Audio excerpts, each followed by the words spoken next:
샬롬, 사랑하는 이글스필드 가족 여러분, 8월 4일 수요일입니다. 오늘도 선하신 우리 주님께서 여러분의 삶에 함께 하시기를 소망합니다. 오늘 우리에게 주신 하나님의 말씀은 이사야 56장 1절에서 8절까지의 말씀입니다. 이사야 56장 1절에서 8절까지의 말씀입니다. 제가 말씀을 읽겠습니다. 여호와께서 이와 같이 말씀하시기를 너희는 정의를 지키며 의를 행하라. 이는 나의 구원이 가까이 왔고 나의 공의가 나타날 것임이라 하셨도다. 안식일을 지켜 더럽히지 아니하며 그의 손을 금하여 모든 악을 행하지 아니하여야 하나니 이와 같이 하는 사람, 이와 같이 굳게 잡는 사람은 복이 있느니라. 여호와께 연합한 이방인은 말하기를 여호와께서 나를 그의 백성 중에서 반드시 갈라내시리라 하지 말며 고자도 말하기를 나는 마른 나무라 하지 말라. 여호와께서 이와 같이 말씀하시기를 나의 안식일을 지키며 내가 기뻐하는 일을 선택하며 나의 언약을 굳게 잡은 고자들에게는 내가 집에서 내 성 안에서 아들이나 딸보다 나은 기념물과 이름들을 그들에게 주며 영원한 이름을 주어 끊어지지 아니하게 할 것이며 또 여호와와 연합하여 그를 섬기며 여호와의 이름을 사랑하며 그의 종이 되며 안식일을 지켜 더럽히지 아니하며 나의 언약을 굳게 지키는 이방인마다 내가 곧 그들을 나의 성산으로 인도하여 기도하는 내 집에서 그들을 기쁘게 할 것이며 그들의 번제와 희생을 나의 제단에서 기꺼이 받게 되리니 이는 내 집은 만민이 기도하는 집이라 일컬음이 될 것임이라. 이스라엘의 쫓겨난 자들을 모으시는 주 여호와가 말하노니 내가 이미 모은 백성 외에 또 모아 그에게 속하게 하리라 하셨느니라. 아멘. 정의라는 말을 사전에서 찾아보면 몇 가지로 풀이하고 있는데 한 두어 가지 정도를 살펴보면 이렇습니다. 하나는 진리에 맞는 올바른 도리라고 풀어놓고 있고, 다른 하나는 개인 간의 올바른 도리 또는 사회를 구성하고 유지하는 공정한 도리라고 말하고 있습니다. 진리에 맞는 올바른 도리가 정의라고 한다면 정의를 구현한다는 것은 진리를 구현하는 것이다 라고 말할 수 있고, 진리는 하나님이시니 하나님의 뜻을 구현하는 것이 정의를 이루는 삶이라고 할 수 있겠지요. 그런 면에서 하나님의 뜻이 무엇인가를 묻는 것이 바로 정의를 추구하는 삶이라고 말할 수 있을 것입니다. 정의에 대한 또 다른 풀이를 생각해 보면 정의란 공동체를 구성하고 유지하기 위해서 사람들 사이에서 지켜져야 하는 올바름이라고 할 수 있겠는데, 사람들 사이에 마땅히 있어야 하고 지켜져야 하는 것 가운데 하나는 존엄성이라고 할 수 있습니다. 물론 사람들 사이에서 마땅히 있어야 하고 지켜져야 하는 다른 것들도 있겠지만 그 어떤 것이라고 해도 사람을 어떤 존재로 보느냐에 대한 문제와 동떨어져서는 안 될 것이기 때문입니다. 존엄성이나 가치라는 말을 성경의 표현을 빌어서 표현해 보자면 하나님의 형상이라고 할 수 있겠지요. 인간의 존엄성을 지킨다는 것은 우리 각 사람이 하나님의 형상이라는 점을 잊지 않고 다른 사람을 대할 때 하나님의 형상으로 대할 수 있어야 한다는 말입니다. 이상의 두 가지를 묶어서 정리해 본다면 정의는 하나님의 뜻을 추구하고 다른 이들을 하나님의 형상으로 여기고 대하는 것이다, 이렇게 말할 수 있고, 그런 면에서 보면 놀랍게도 예수님께서 말씀하신 하나님 사랑과 이웃 사랑의 가르침과 있다는 것을 또 확인할 수 있습니다. 오늘 하나님께서 하나님의 구원이 가까이 왔고 하나님의 공의가 나타날 것이기 때문에 유다 백성들을 향해서 정의를 지키라고 말씀하십니다.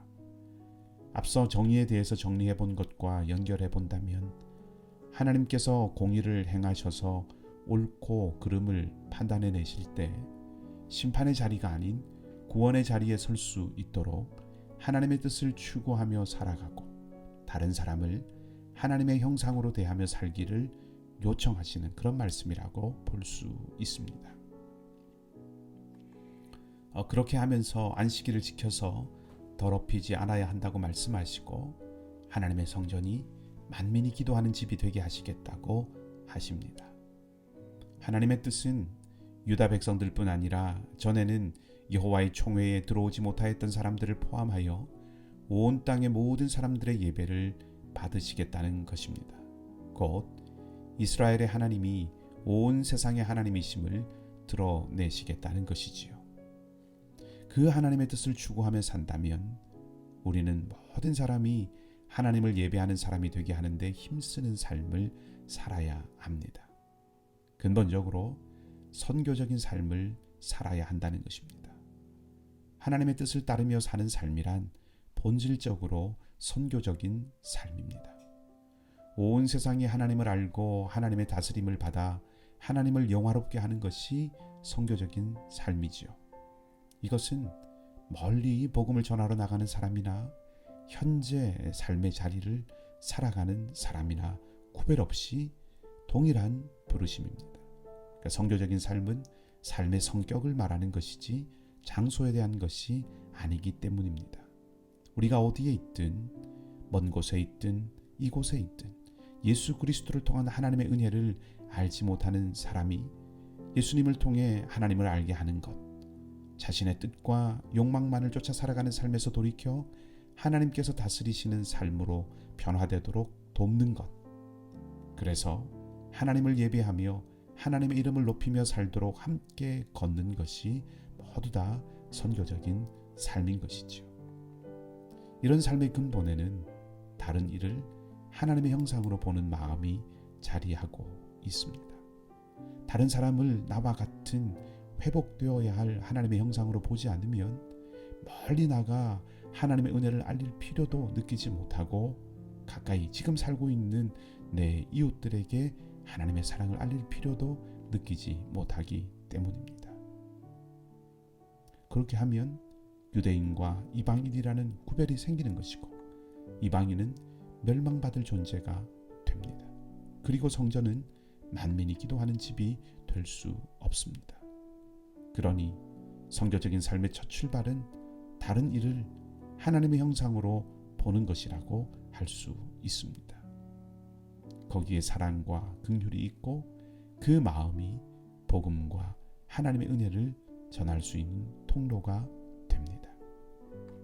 또 한 가지 오늘 본문에 따르면 하나님의 뜻을 추구하며 사는 선교적인 삶이란 안식일을 지켜 더럽히지 않는 삶이기도 합니다.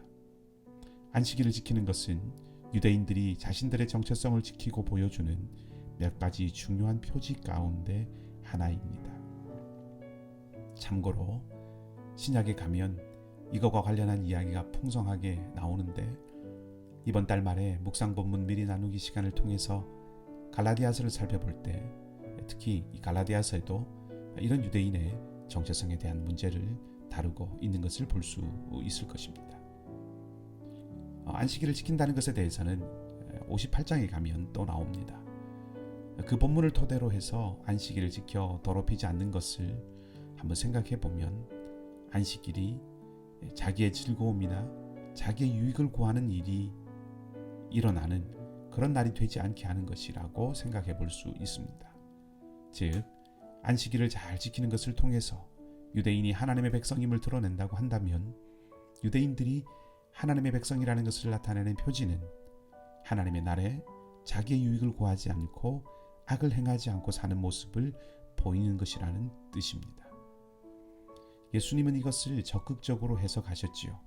사람이 안식일을 위해서 있는 것이 아니라 안식일이 사람을 위해서 있다고 하시면서 안식일에 선을 행하는 것이 옳다고 하셨습니다. 즉 안식일을 지킨다는 것은 나를 지키는 것뿐 아니라 사람을 살리고 선을 행하는 삶이 뒤따라야 하는 것이라고 하신 것이죠. 이것이 구원을 베풀고 공의를 행하시려는 하나님께서 원하시는 삶입니다. 오늘 하나님께서는 안식일을 지켜 더럽히지 말라고 하셨습니다.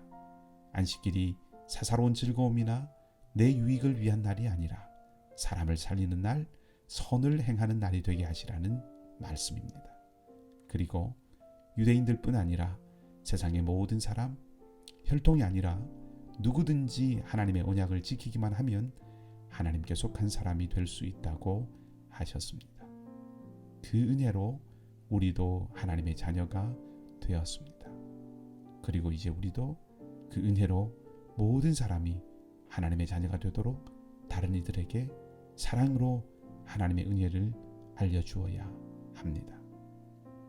은혜의 기회로 주신 이날, 하나님의 구원의 날이 가까움을 보고 선을 행하며 살기를 바라고 세상 모두를 부르셔서 하나님의 백성 삼으시려는 그 하나님의 마음처럼 다른 이를 하나님의 형상으로 바라보며 사랑과 긍휼로 대하고 무엇보다 하나님의 은혜의 복음을 증거하며 사는 우리 모두가 되기를 주님의 이름으로 소망합니다. 함께 기도하겠습니다. 하나님, 포로된 유다 백성들을 건져내셔서 약속의 땅으로 돌아가게 하시고 그들 가운데 온 세상의 구원자로 자신을 계시하신 하나님의 마음과 사랑을 따라 우리가 하나님의 은혜를 알리고 흘려보내는 선교적 삶을 사는 하나님의 백성이 되게 하여 주시옵소서. 사방에 흩어진 하나님의 백성을 부르신 하나님의 은혜가 우리에게도 늘 함께 하심을 기억하며 소망 가운데 살아가는 오늘 하루가 되게 하시고 모두를 회복시키시고 살리시는 하나님의 은총을 신뢰하며 믿음으로 나아가는 우리 모두가 되게 하여 주시옵소서. 윤혜정 집사님의 부모님들을 위해서 기도합니다. 엘리야의 몸을 어루만지셔서 40일을 걸어가게 하셨던 것처럼 두 분의 연약한 몸을 주께서 어루만져 주셔서 회복되게 하시고 힘차게 삶의 길을 걸어갈 수 있도록 역사하여 주시옵소서. 윤정석 권사님의 재활 과정에도 동일한 은혜를 베풀어 주시고 우리 가운데 연약하고 특별히 건강에 염려가 있는 모든 성도들에게 주님께서 마음과 몸에 새 힘을 허락하여 주시옵소서.